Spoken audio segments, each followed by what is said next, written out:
Everyone, कैसे हैं आप लोग। उम्मीद है सब ठीक होंगे, अपना और अपने परिवार वालों का ख्याल रख रहे होंगे। दोस्तों, वक्त है एक नई कहानी की और आज की कहानी की शुरुआत साल 1971 में, जैसा कि आप लोगों को पता होगा, बांग्लादेश को आज़ादी मिल जाती है। और जैसे ही बांग्लादेश को आज़ादी मिली, उसके बाद वहां पर एक ऐसी स्थिति पैदा हो जाती है कि भुखमरी और लाखों ऐसे लोग थे जिन्हें एक वक्त का खाना भी मैसर नहीं हो पा रहा था। ऐसी स्थिति में खाने कमाने की बड़ी दिक्कतें पड़ रही थी। तो एक गांव था, बांग्लादेश का ही एक गांव है जिसका नाम है चिटगांव। दरअसल यहाँ की एक रहने वाली एक महिला ने एक सूदखोर से 500 टका लिए थे। पहले तो सूदखोर वो जिसे गांव में आप लोगों ने देखा होगा, जो थोड़े से रुपए दे करके उस रुपए के उससे ज्यादा रुपए उनसे लेते हैं, उसे ब्याज पे पैसे शायद देना बोलते हैं, उसे ही सूदखोर आदमी बोला। 500 टका इसलिए क्योंकि जैसे हमारे देश में रुपए बोले जाते हैं, ठीक उसी प्रकार बांग्लादेश में टका बोला जाता है। तो 500 टका बांग्लादेशी भाषा में वहां पे टका बोलते हैं। इसीलिए खैर कुल मिलाकर के उस सूदखोर ने उस महिला को वो 500 रुपए दिए, और जब वो महिला उस पैसे को वापस करने की स्थिति में नहीं थी, तो उस सूदखोर ने उस महिला पर एक तरह से कब्जा जमा लिया। और वो महिला कभी मेज बेचती बनाकर तो कभी कुर्सियां बेचा करते थे। अब जैसे जैसे सूदखोर चाहता वैसे वैसे वो महिला को करना पड़ता था। गांव की एक व्यक्ति था, ठीक ठाक व्यक्ति। उस व्यक्ति का उस महिला के ऊपर नजर पड़ती है, तो उस महिला से उसकी परेशानी का सबब पूछा जाता है कि तुम्हारी परेशानी का वजह क्या। तो उस महिला ने सूदखोर उस इंसान की पूरी कहानी बताई। तो उस व्यक्ति ने कहा कि अब परेशान होने की जरूरत नहीं है, तुम 500 रुपए मुझसे ले लो और उस सूदखोर व्यक्ति के पैसे उतार दो। और जैसे ही उस महिला ने जब ये बात सुनी, उस आदमी से 500 रुपए लेने की बात, तो उस महिला ने उससे पूछा कि इसके एवज में मुझे क्या देना पड़ेगा। तो उस व्यक्ति ने उससे कहा कि इससे मुझे कोई मतलब नहीं है, तुमने जब भी पैसे हो तुम वापस कर देना, क्योंकि जिस तरह से तुम उस आदमी के साथ जुड़ी हुई हो, उस सूदखोर के साथ, यह एक तरह से गुलामी है। देश हमारा आजाद हो चुका है और तुम अभी भी गुलामी की जिंदगी जी रही हो। उस महिला ने ठीक वैसा ही किया, 500 रुपए उस व्यक्ति से लिया और उस सूदखोर को दे दिया। और जब महिला के पास पैसे हुए तब उसे वो 500 रुपए वापस लौटा देती है। दरअसल वो व्यक्ति आगे चल करके बहुत बड़ा नाम कमाता है, और जब से बांग्लादेश में बवाल मचा हुआ है पिछले कुछ दिनों से, तब से उस व्यक्ति का नाम बांग्लादेश में काफी सुर्खियों में है। क्योंकि जब से बांग्लादेश की प्रधानमंत्री शेख हसीना अपने पद से इस्तीफा देकर के भागी है, तब से उस व्यक्ति का नाम बड़ी तेजी के साथ सुर्खियों में आने लगा है। दरअसल वही व्यक्ति शेख हसीना के बाद उस देश पर राज करेगा। आज की कहानी के माध्यम से यह समझने की कोशिश करेंगे कि आखिरकार बांग्लादेश में बवाल क्यों मचा और वो व्यक्ति कौन है। आखिरकार उस व्यक्ति को अब वहां का राजपाट जो मिलने वाला है, जबकि शेख हसीना इसी व्यक्ति की एक वक्त में हत्या कराने वाली थी। उसने कहा था कि इस व्यक्ति को नदी में डुबोकर मार डालो। आज की जो सच्ची घटना मैं आपको सुनाने जा रहा हूँ, ये सच्ची घटना है हमारे देश का पड़ोसी मुल्क यानी कि बांग्लादेश। दरअसल वहां पे 56% और 44% आरक्षण को लेकर के बांग्लादेश में बवाल मचा है। ये 56% और 44% का क्या रूप है, ये मैंने पिछली वीडियो में आप लोगों को बताया हुआ है। वो आप लोग बेहतर समझ सकते हैं इस प्रतिशत का क्या राज है। खैर, हम आगे की तरफ बढ़ते हैं। दरअसल जब 1971 में जिन लोगों ने देश की आजादी में हिस्सा लिया था, उन लोगों के हिस्से में 56% आरक्षण है, और बाकी पूरी जनता जो पूरी आवाम है उसके हिस्से में 44% की आरक्षण है। हालांकि कहा जाता है कि बांग्लादेश की कुल जनसंख्या 17 करोड़ है। उसी हिसाब से आप लगा लीजिए कि 17 करोड़ में आजादी की लड़ाई में हिस्सा लेने वाले लोग हैं वो महज 40-50 हजार लोग होंगे। उसमें 56% और बाकी के जितने भी लोग बाकी बचे हैं उसको 44% आरक्षण मिला है। बाकी सरकार ये जो नियम बनाए हैं और जो देश की आजादी में हिस्सा लेने वाले परिवार के लोग हैं, उनके पोते पोती को, बड़े लोग हैं, तो उनको 56% आरक्षण देंगी। और इसी बात को लेकर के धरना प्रदर्शन शुरू कर दिया है। धरना प्रदर्शन कुछ इस तरह से हुआ कि कई हफ्ते बीत जाते हैं और सरकार इस धरना प्रदर्शन का कोई रास्ता नहीं निकाल पाती है। हालात बद से बदतर हो जाती है। हालांकि मामला कोर्ट तक पहुंच जाता है, और कोर्ट के बावजूद भी वही आरक्षण की नीति लगातार चल रही थी। हजारों नहीं लाखों लोग सड़कों पर उतरने लगे, और इसी बीच में इतना धरना प्रदर्शन चलता है कि गोलियां चलती है, लाठी चलती है। जहां जिसको मौका मिल रहा था वहां लूटपाट की स्थिति पैदा हो जाती है, और देखते ही देखते लगभग छात्रों और पुलिस वालों सहित 300 लोगों की हत्याएं हो जाती है। हजारों लोग घायल हो जाते हैं, और इस धरना प्रदर्शन की अगुवाई जो कर रहे थे वो ढाका विश्वविद्यालय डीयू के 3 छात्र, इनके नाम होते हैं नाहिद इस्लाम, दूसरे का नाम होता है आसिफ महमूद और तीसरे का नाम होता है अबू बकर मजमूदार। दरअसल इसको पुलिस ने गिरफ्तार कर लिया और इसके साथ काफी मात्रा में मारपीट की गई। हालांकि 29 जुलाई 2024 को एक वीडियो सोशल मीडिया पर अपलोड किया गया, इसमें पुलिस को नहीं दिखाया गया, लेकिन इन लोगों ने कहा, यही तीनों छात्र ने, कि इस धरना प्रदर्शन की अगुवाई कर रहे लोगों को शांत करो और अपने अपने घरों को लौट जाओ और इस तरह की जो हालात बेकाबू हो रहे हैं इसको ठीक करने में मदद करो। यह वीडियो जब वायरल होता है, लोगों तक जब पहुंचता है, तो लोग अपना शांत हो जाते हैं। लेकिन 3-4 दिन बीत जाते हैं और 4 अगस्त 2024 को एक और वीडियो सोशल मीडिया पर वायरल हो जाता है। दरअसल नाहिद हसन और नाहिद इस्लाम और साथ ही आसिफ महमूद और अबू बकर मजमूदार, इसका वीडियो सोशल मीडिया पर वायरल हो जाता है। यह कहानी असली बयां करते हैं और कहते हैं कि पुलिस वालों ने हमें बहुत टॉर्चर किया है। टॉर्चर करने के बाद हमसे जबरदस्ती एक वीडियो बनवाया गया और यह अपील कराई गई थी, पहली वाली वीडियो को लेकर के कहा। इस तरह से आप एक वीडियो बनाइए, उन्होंने कहा, ताकि जो धरना प्रदर्शन करने वाले लोग हैं वो अपने अपने घरों को वापस लौट जाए। अब जैसे ही बांग्लादेश में सोशल मीडिया पर यह वीडियो वायरल होता है तो लोगों में गुस्सा आ जाता है और गुस्सा इस कदर आता है कि लोग सड़कों पर उतरना शुरू कर देते हैं। उतरते उतरते सड़कों पर हंगामा, मारपीट, जहां जिसे मौका मिल रहा था, सरकार से सीधे आम लोगों से लाखों लोगों का, करोड़ों लोगों का एक तरह से सामना हो जाता है और स्थिति बेकाबू हो जाती है।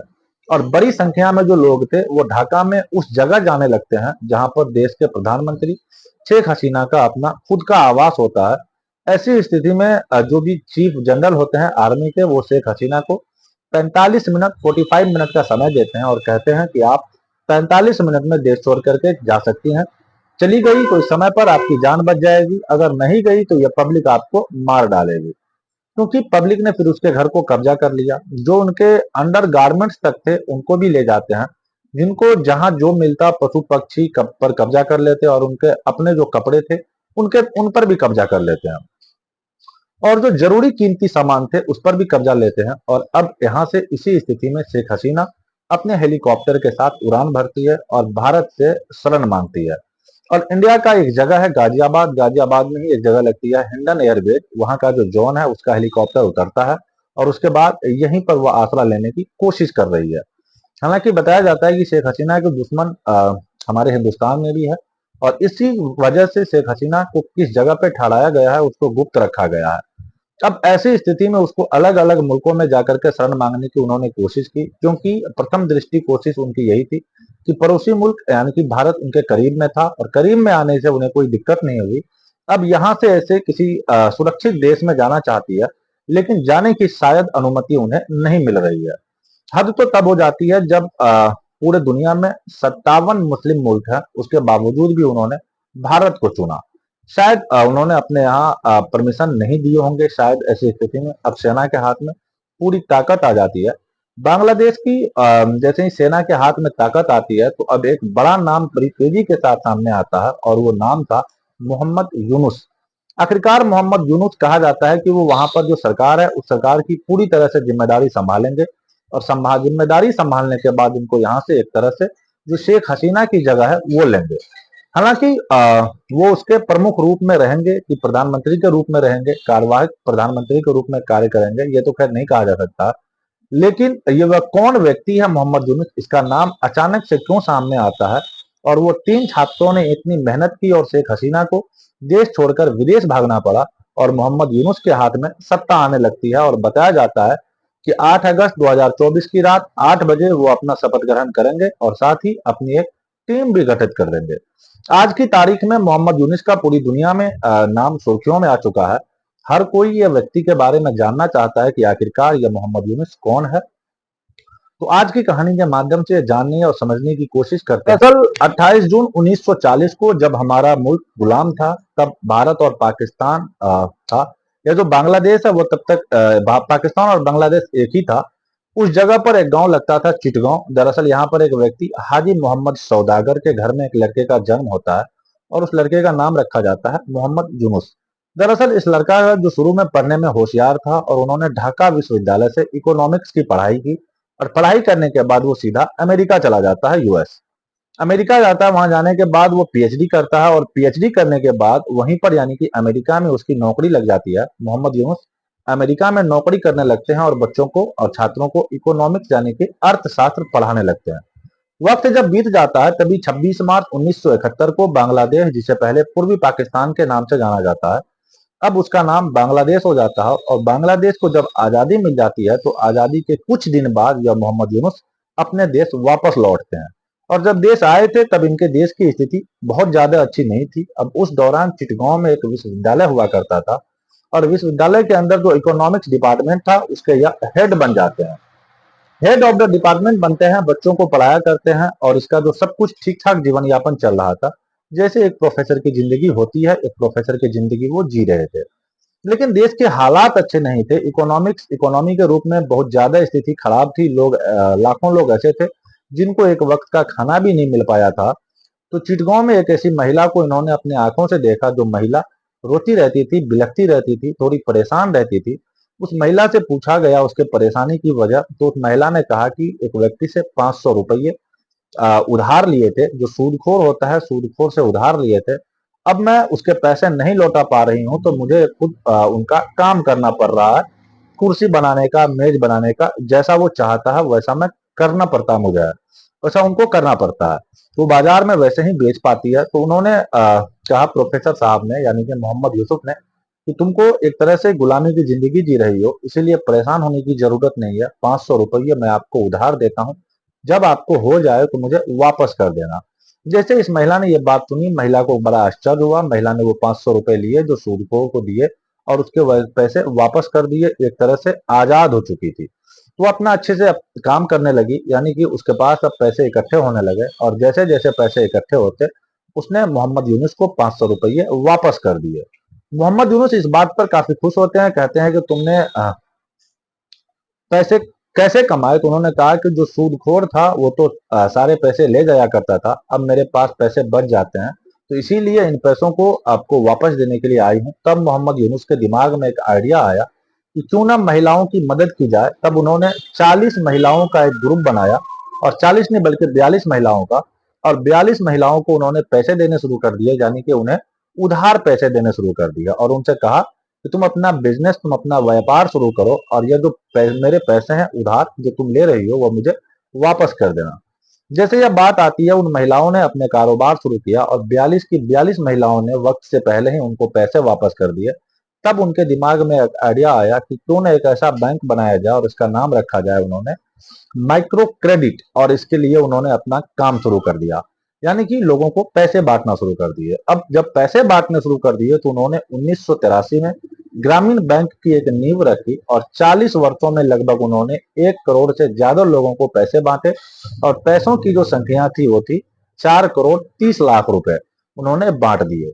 इसकी एक प्रोफेसर ने इतना बड़ा मतलब काम किया कि लगभग 1 करोड़ लोगों को 4.5 लाख करोड़ रुपए उन्होंने बांट दिए हैं। अगर हम इंडिया के रुपयों की बात करें तो 3.1 लाख करोड़ के आसपास ये रुपए हो जाते हैं। और ये बहुत बड़ी संख्या में हो जाती है। और जिनको पैसे दिए थे वो 1 करोड़ लोगों में वो अधिकांश महिलाएं थी। और महिलाओं के बारे में ये कहा जाता है कि बड़ी ईमानदारी के साथ वो काम करती है। ईमानदारी से काम करने के बाद उन्होंने पैसे कमाए और उस देश की जो आर्थिक स्थिति थी वो ठीक होने लगी थी और बड़ी संख्या में लोगों को रोजगार मिलने लगा था। तब मोहम्मद यूनुस का जो नाम था वो धीरे धीरे पूरे बांग्लादेश में छाने लगता है, चमकने लगता है। माइक्रो क्रेडिट जो उन्होंने एक योजना शुरू की थी, वह माइक्रो क्रेडिट अब न केवल बांग्लादेश में थी बल्कि दुनिया के 100 मुल्कों में इस योजना को अपनाया गया और खास करके अमेरिका में इसको अपनाया गया। अब ऐसे ही करते करते वक्त आगे बढ़ने लगता है। उन्होंने ग्रामीण बैंक के बाद साल 1997 में बांग्लादेश के अंदर ग्रामीण फोन कंपनी की स्थापना की। ग्रामीण फोन कंपनी, जैसे अपने यहाँ पर उसका कोई गरीब का एक तरह से भला करना होता है ठीक ठाक, तो कोई गरीब का बैंकर बोला करता था। अब उन्होंने पूरी दुनिया में इसका नाम फैल जाता है। तब इन्होंने साल 2006 में नोबेल पुरस्कार से भी नवाजा गया था, इनको सम्मानित किया गया था। जैसे जो बांग्लादेश के संस्थापक रहे मुजीबुर रहमान, जो होते हैं, जो आजादी के जो कह सकते हैं कि राष्ट्रपिता बांग्लादेश के उनको माना जाता है बांग्लादेश में। उन्हीं के द्वारा उनको पुरस्कार मिला, यानी कि राष्ट्रपति भी चुने गए थे और महात्मा गांधी जी की तरह राष्ट्रपिता का खिताब मिला। दरअसल ये जो मोहम्मद यूनुस होते हैं वो इनकी बेइंतहा तारीफ किया करते थे, और बात बात पर तारीफ करना, तो इसीलिए पब्लिक में उनका रुझान बहुत ज्यादा हो गया था, क्योंकि वो राष्ट्रपिता और राष्ट्रपिता के रूप में दोनों की भूमिका थी। इन्हीं की बेटी शेख हसीना है। शेख हसीना के दिमाग में ऐसा आने लगा कि यह व्यक्ति मोहम्मद यूनुस यूनुस इसका नाम इतनी तेजी से आगे बढ़ रहा है, कहीं ऐसा ना हो कि कल को इन्हें ही गद्दी मिल जाए या फिर यही देश पर राज करना शुरू कर दे। तो ऐसी स्थिति आने के बाद शेख हसीना कहीं ना कहीं इनसे चिढ़ने लगती है, और इसी बीच में 18 फरवरी साल 2007 की बात है, इन्होंने नागरिक शक्ति के नाम पर अपनी एक पार्टी बनाई, और जब पार्टी बनाई तो उस पार्टी में इन्होंने ईमानदार लोगों को एक पार्टी के अंदर रखा, जैसे कि प्रोफेसर लोग, ईमानदार पत्रकार, उन लोगों को रखा। लेकिन कहते हैं कि राजनीति कभी ईमानदार लोगों से नहीं चलती है। इसीलिए मोहम्मद यूनुस की जो पार्टी थी नागरिक शक्ति, वो ईमानदार लोगों से कैसे चल सकती थी। ऐसी स्थिति में इसके बीच में जो शेख हसीना होती है उस पर भ्रष्टाचार का आरोप लगता है और उनको जेल जाना पड़ता है। सेना के हाथ में पूरी शक्ति आ जाती है, पूरी बांग्लादेश की जो सेना थी उसके विपरीत खड़ी हो जाती है, और उन्होंने कहा कि मोहम्मद यूनुस को, आपको इस देश का प्रधानमंत्री हम लोग बनाना चाहते हैं। मोहम्मद यूनुस के बारे में कहा गया कि आपको हम प्रधानमंत्री बनाना चाहते हैं। उसकी ईमानदारी को देखते हुए इस तरह का बात उन लोगों ने किया था। खैर, मोहम्मद यूनुस के बारे में आई होप आप लोगों को कहानी समझ में आ गई होगी, जहां तक मैंने आप लोगों को सुनाया है। कहानी अगर पसंद आया हो तो वीडियो को लाइक जरूर कीजिएगा, और चैनल पर अगर नए हैं तो जाते जाते चैनल को सब्सक्राइब कर बेल आइकन जरूर प्रेस कर दीजिएगा। मिलते हैं इसी तरह की किसी और कहानी में किसी नए फैक्ट के साथ, तब तक के लिए अलविदा लेना चाहते हैं। जय हिंद, जय भारत।